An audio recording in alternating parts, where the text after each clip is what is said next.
I've learned that honesty doesn't echo the way you expect it to.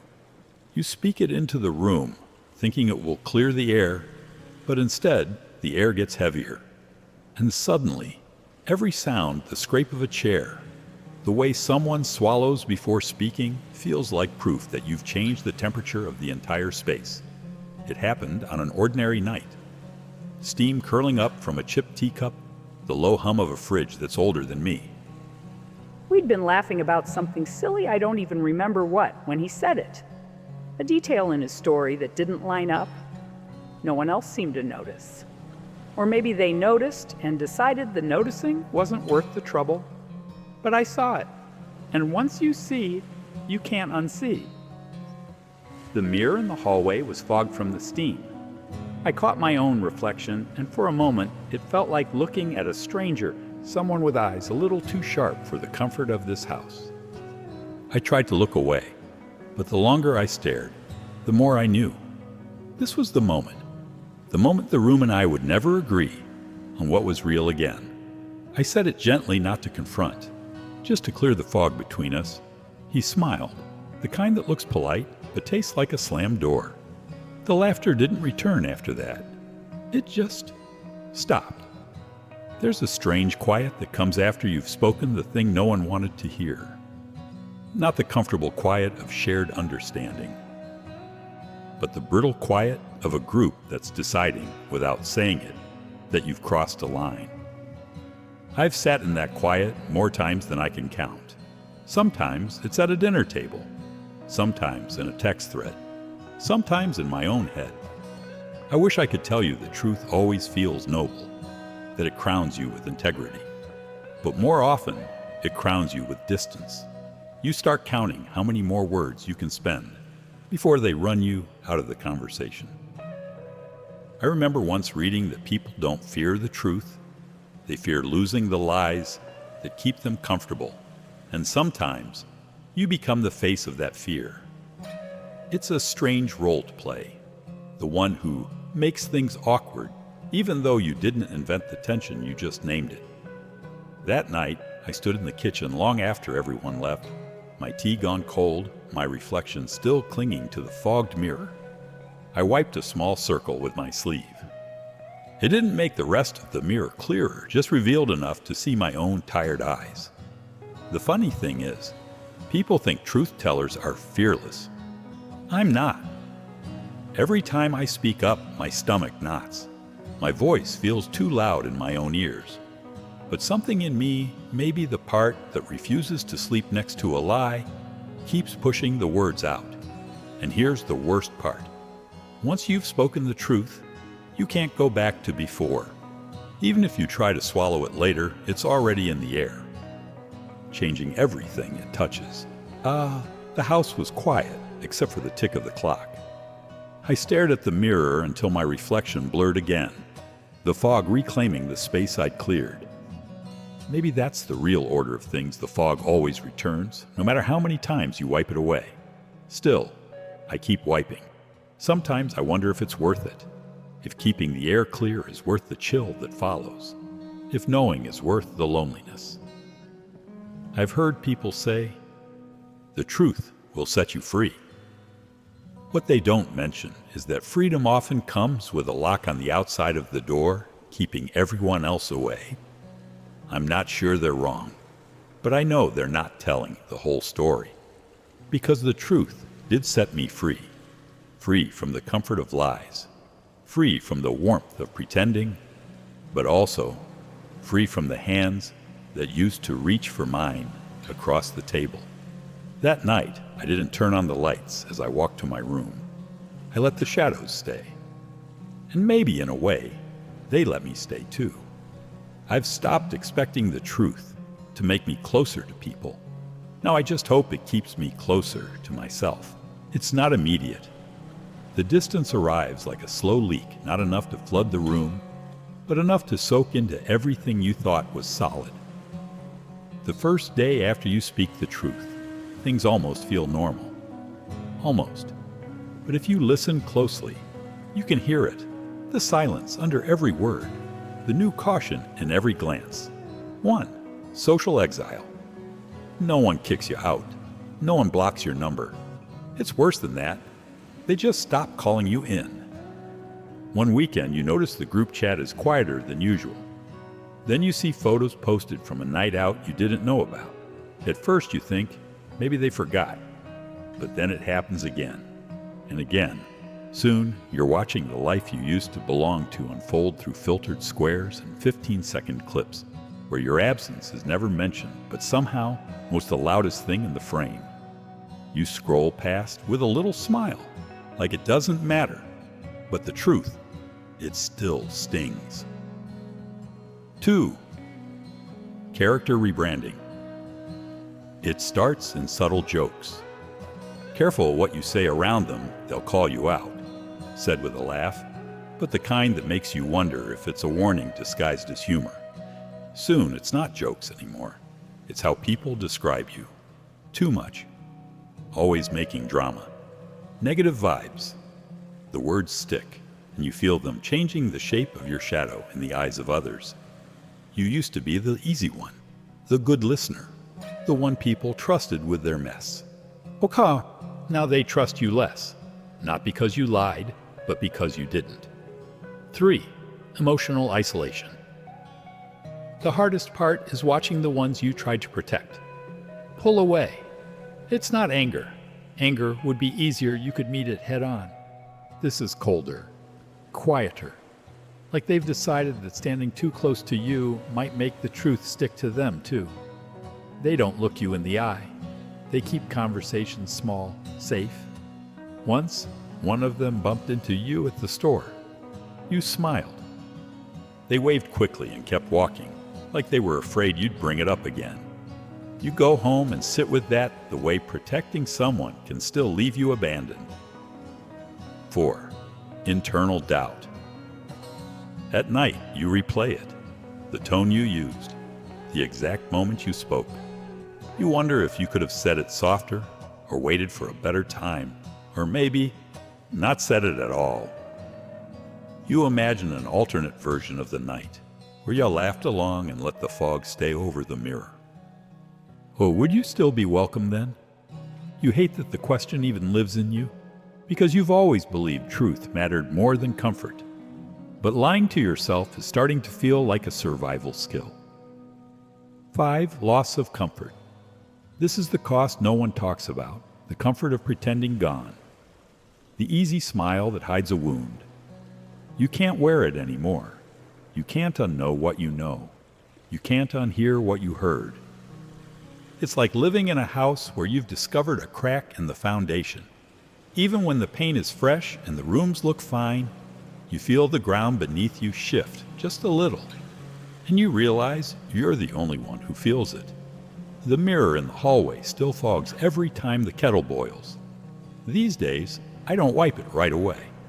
Sometimes I just stand there, letting my reflection fade until I'm nothing but a shadow in steam. It's easier to pretend that if I can't see myself clearly, maybe no one else can either. But even as the fog covers me, I know the truth is still there, just on the other side, waiting for me to reach out. People like to say truth is power, but when you're standing in the space it leaves behind, it feels less like power and more like a hollow. You can hear your own breath echoing in. It's not cinematic. It's not a slow clap in a crowded room. It's an empty phone screen at 2 a.m. and the sound of your own footsteps when you leave early because the conversation turned and no one tried to stop you. Sometimes I wonder if I make things worse by noticing so much. If the gift of seeing too clearly is really just a curse that makes the world lonelier than it needs to be. I've been told I read too much into things, but I think the problem is that I read them just enough and I speak what I see out loud. And maybe that's the difference between staying in the circle and standing outside it. If you've ever been there on the edge of a conversation, you can't step back into the ache. It's the knowledge that you did the right thing, and you still wish you could undo it. That you'd rather be wrong and welcomed than right and alone. And yet, here you are, holding the truth like a hot stone you can't drop without burning yourself all over again. There's a kind of tired that isn't in your bones. It lives in your eyes. The heaviness of looking at something and knowing you're the only one in the room who will say it out loud.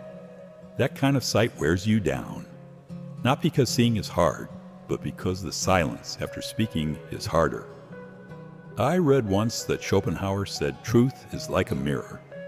Wipe the fog away and people won't thank you, they'll smash it. When I was younger, I thought he was being cynical.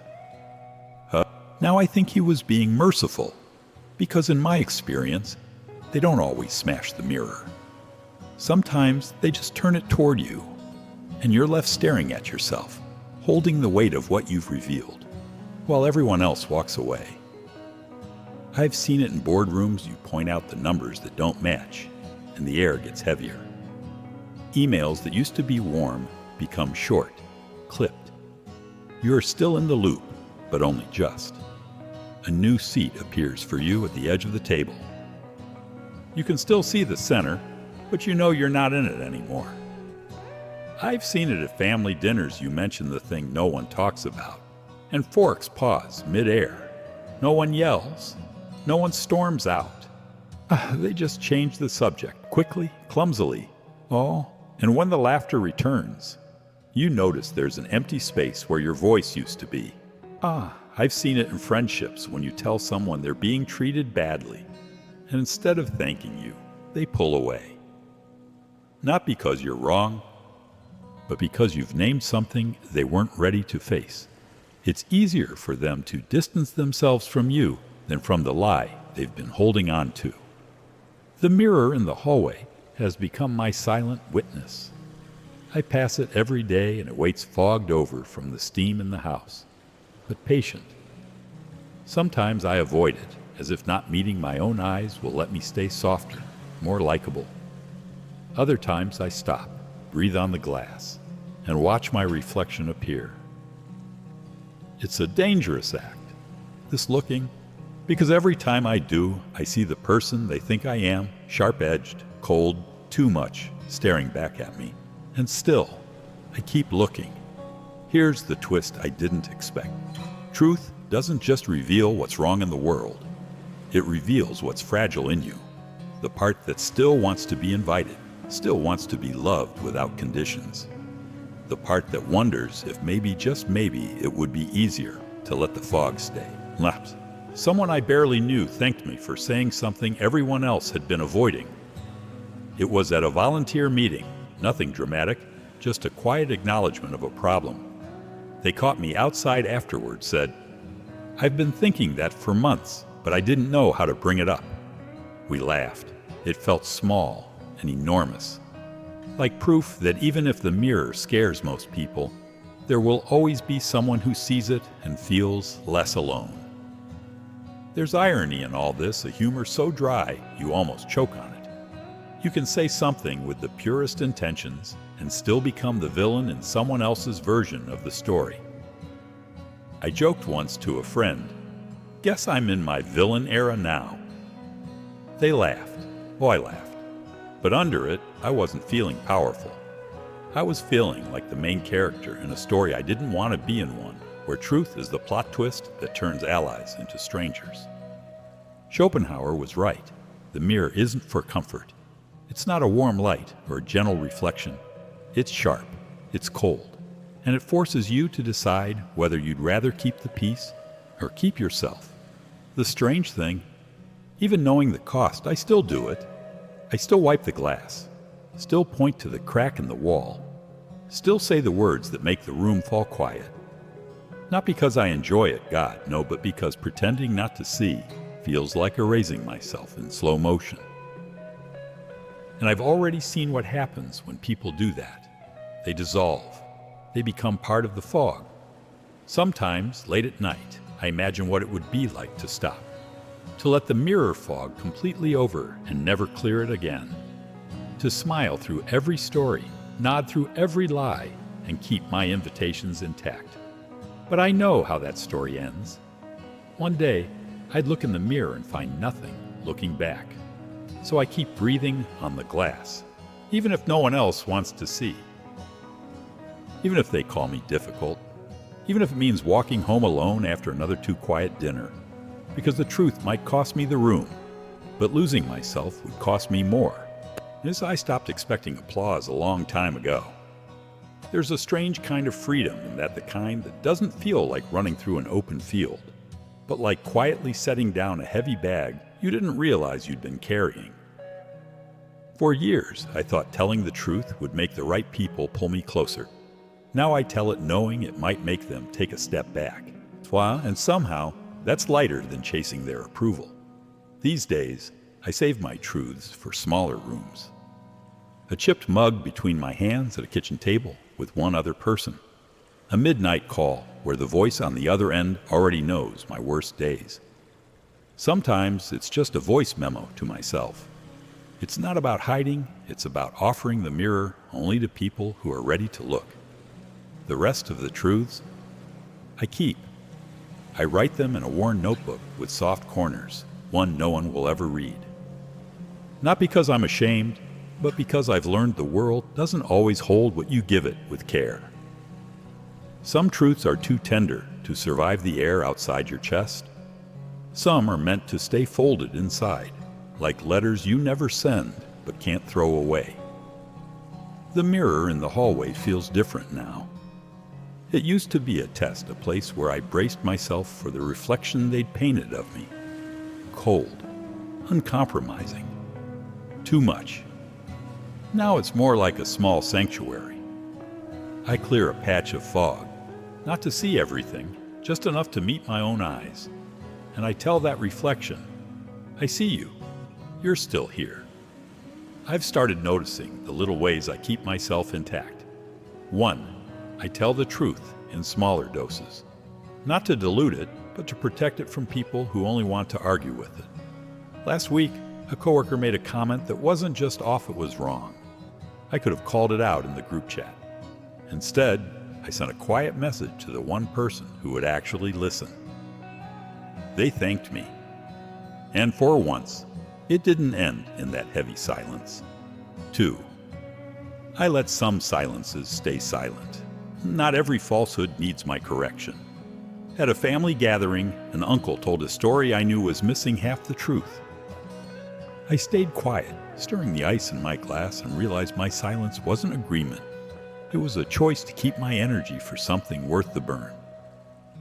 3, I give myself permission to leave the room. If a space stops feeling safe, I can walk out without explaining why. Last month at a party, someone I barely knew tried to bait me into saying something real. I smiled, excused myself, and stepped outside into the cool air. The relief in my chest felt like I'd taken off armor I didn't know I was wearing. Once, at a gathering, someone made a joke at my expense. A year ago, I would have corrected them, laid out the facts, made sure everyone knew the truth. This time, I laughed softly, set down my drink, and walked away. Not because I'd given up, but because I'd finally learned that not every mirror is worth cleaning. Some are cracked on purpose. I used to think surviving the cost of truth meant becoming harder. It doesn't. It means becoming more selective about where you spend your words, about who gets the clean reflection, about which rooms deserve your honesty. The hardest lesson has been accepting that not everyone earns that access. There's still an ache in this way of living. When I choose not to speak, the words don't disappear. They sit heavy in my chest, like stones in a pocket. But when I give those same words to the wrong person, the weight doubles. It's not silence that hurts, it's wasted truth. The irony is I'm not less honest now. If anything, I'm more. Because the truth I share now is truth I've decided is worth the cost. Everything else, I let the fogged mirror keep for me, holding it until the day it either softens or I find the person who's ready to see it. I don't know if this is wisdom or just survival, but I know I can live like this longer than I could live trying to be the mirror for everyone. And maybe that's the point, not to shatter yourself in the name of transparency, but to stay whole enough to keep going. There's a quiet kind of danger in getting used to silence. Not the peaceful kind, but the kind that settles into your bones. until you start to believe it's safer not to speak. The danger isn't that no one hears you. It's that eventually you stop hearing yourself. Sometimes I think about what would happen if I just stopped. If I let the fog cover the mirror completely. If I smiled through every story, nodded through every lie, and gave them back the version of me they liked best, the agreeable one, the one who kept the air warm and undisturbed. I could do it. I know I could. But I also know I'd lose something no one could return to me, the part of me that trusts my own voice. That's the risk, isn't it? If I keep choosing comfort over truth, I'll wake up one day in a room full of people, laughing and talking, and realize I haven't been real with any of them in years. I'll be surrounded and entirely gone. I've seen it happen. I've watched friends swallow their convictions until even they don't know what they believe anymore. They keep the peace, but you can hear it in their voice. It's thinner now, stretched over too many unspoken things. Their eyes flicker when a subject comes up, but they don't say a word. And I wonder if they even notice how much of themselves they've traded away to stay welcome. The mirror in the hallway doesn't let me forget this. Every time I pass, I see the version of me I could become if I chose to go quiet. It's a softer face, but not in a good way. It's the softness of something worn down, rounded off by too much compromise. That reflection scares me more than the loneliness ever did. I've been thinking about the word enough, how it changes depending on who's holding it. In someone else's hands, enough might mean I've said too much, pushed too far. But in mine, enough means I've told the truth, even if my voice shook. And if I lose my definition of enough, I lose myself. There's a high cost to staying real, but there's a higher one to faking it. The first cost is people. The second is peace. The third is your own reflection. When you can't meet your own eyes without flinching, that's when you know you've stayed silent too long. Sometimes the threat isn't dramatic. It's not a big argument or a falling out. It's 1,000 tiny surrenders, laughing at a joke that cuts you, letting a lie slide because it's easier, saying, "It's fine," when it's not. They pile up until you can't remember the last time you said something that cost you. And by then, the cost is you. I think about that every time I'm tempted to let something pass. Every time the air in the room feels heavy and my chest tightens with the decision, speak or swallow. I know the risks of speaking: exile, distance, misunderstanding. But I know the risks of silence even better. If I stop, I won't just be protecting their comfort. I'll be dismantling my own. The truth is, I'm not afraid of losing the room anymore. I'm afraid of losing the thread that keeps me real. Because once that's gone, it's not just relationships that change, it's your entire sense of self. And no one else can give that back.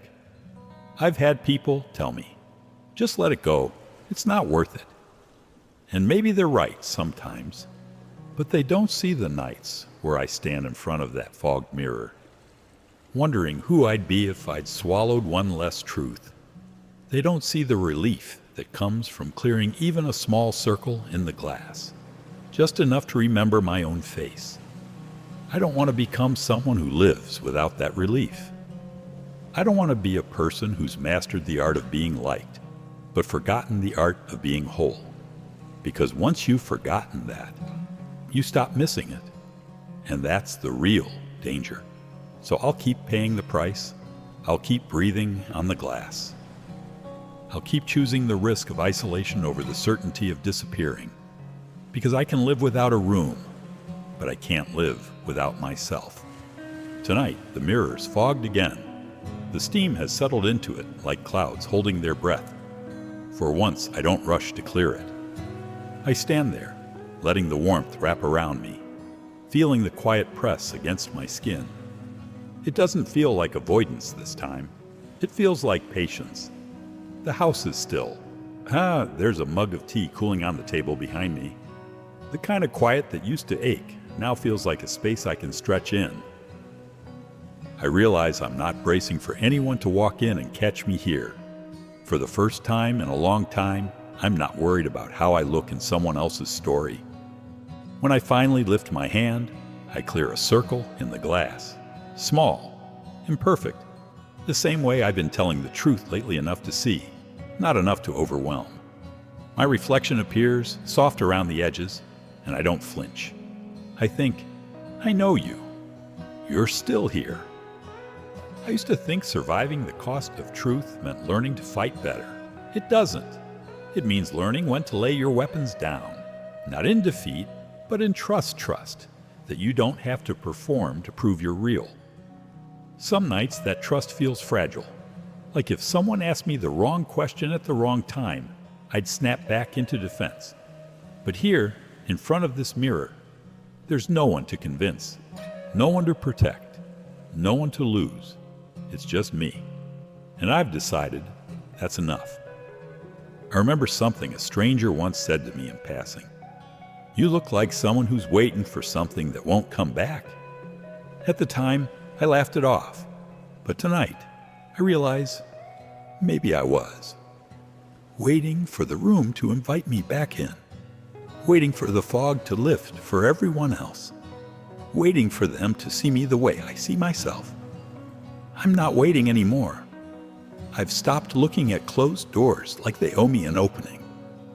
Instead, I keep a few open inside me spaces for my own thoughts, my own warmth, my own reflection. If someone walks through, they're welcome. If not, I'm still home. I take a sip of my tea, cold now, but I drink it anyway. I think about how much I've measured life in temperature lately. Hot enough to burn when I spoke, cold enough to numb when I stayed silent. That now I'm fine with lukewarm. It's not a lack of heat. It's the comfort of something that doesn't demand I rush to finish it before it changes. The mirror's fog begins to fade naturally as the air cools. I watch my reflection sharpen, but I don't move to help it. For once, I don't need to speed up the clearing. Truth will reveal itself when it's ready. I don't have to force it. Schopenhauer was right about truth. It does isolate you. But he didn't say what happens after. How, once you learn to live in that space, it stops feeling like exile and starts feeling like a country you built yourself. The language is quieter here. The people fewer, but the conversations are real. Tonight, I stand in the doorway to that country, holding nothing but the breath I've been saving all day. I exhale, not to wipe away the fog this time, but to let it stay. To accept that some parts of me are meant to be seen, and some are meant to remain only mine. If any part of this stayed with you, let it. And if you've ever paid the price for speaking your truth, I'd like to hear your story. Leave it here, so someone else reading might feel less alone. Your voice might be the mirror someone else needs.